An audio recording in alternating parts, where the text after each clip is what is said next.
খাও শুরু করো।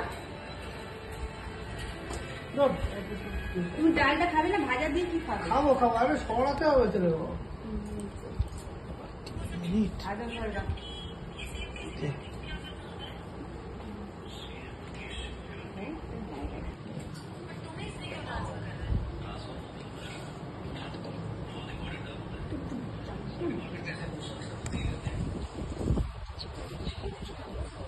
কিছু করছে নাকি? খাচ্ছে,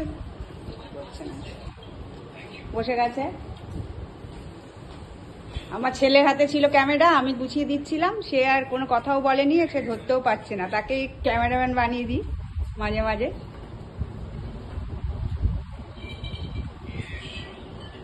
এই লঙ্কা খাবেই, লঙ্কা খায় প্রচন্ড, কাঁচা লঙ্কা খেতে পছন্দ করে। আর দেখুন ফোন একটা হাতের সামনে, খাওয়ার সময় এটা না ধরলে কি হয়?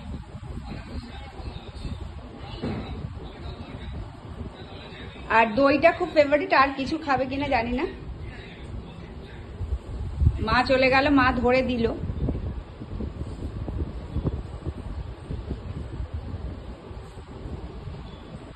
ও মা কোথায় চলে গেলে ছেলেকে খেতে দিয়ে? কোথায় চলে গেলে খেতে দিয়ে? বসবে তো, বসে দেখো, দেখ হাত পা খুলতে শুরু করে দিয়েছে। আমি চলে যাই, তুমি বসবে তো নাকি?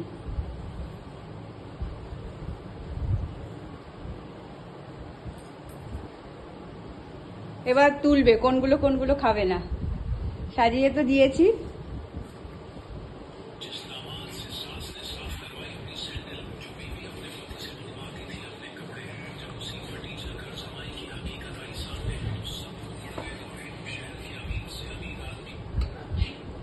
দই খাবে আজকে একটু, হ্যাঁ একটু পায়েস, একটু দই, সব একটু একটু করে খাবে। সিমইয়ের পায়েস একদম এঁটে গেছে, সিমইটা বড্ড এঁটে যায়। এটে যায় না, দুধ কম আছে। তা হবে, কিছুদিন মতো দুধ দেবে। দুধ যা ছিল 1 লিটার দুধ দিতে হয়, 1 লিটার দুধ দিয়ে পায়েস করতে 1 হয়। লিটার না 500 দুধ দিয়ে করে। 500 দুধ দিয়ে ঘোড়ার ডিম হবে পায়েস।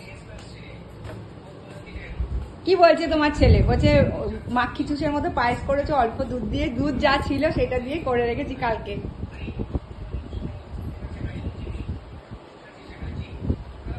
আজকে আমাদের উপর শ্বশুরমশাই খাওয়া হয়ে গেছে। আমাদের তো নীল ষষ্ঠী ভাববেন না, আমাদের আছে, কারণ আমার মায়ের নীল ষষ্ঠী। আজকে আমরা কোনো ছোঁয়াই খাবো না এগুলো। আর বেশিরভাগ রান্নাগুলোই কালকে রান্না করে রেখেছিলাম, আপনাদের সাথে তো শেয়ার করেছি, উপোস আছে বলে কালকেই বেশিগুলো করে রেখেছিলাম, নাহলে একদিনে এত কিছু রান্না করা তো সম্ভব হয় না। রান্না ছিল সেগুলোই সব করে রেখেছিলাম।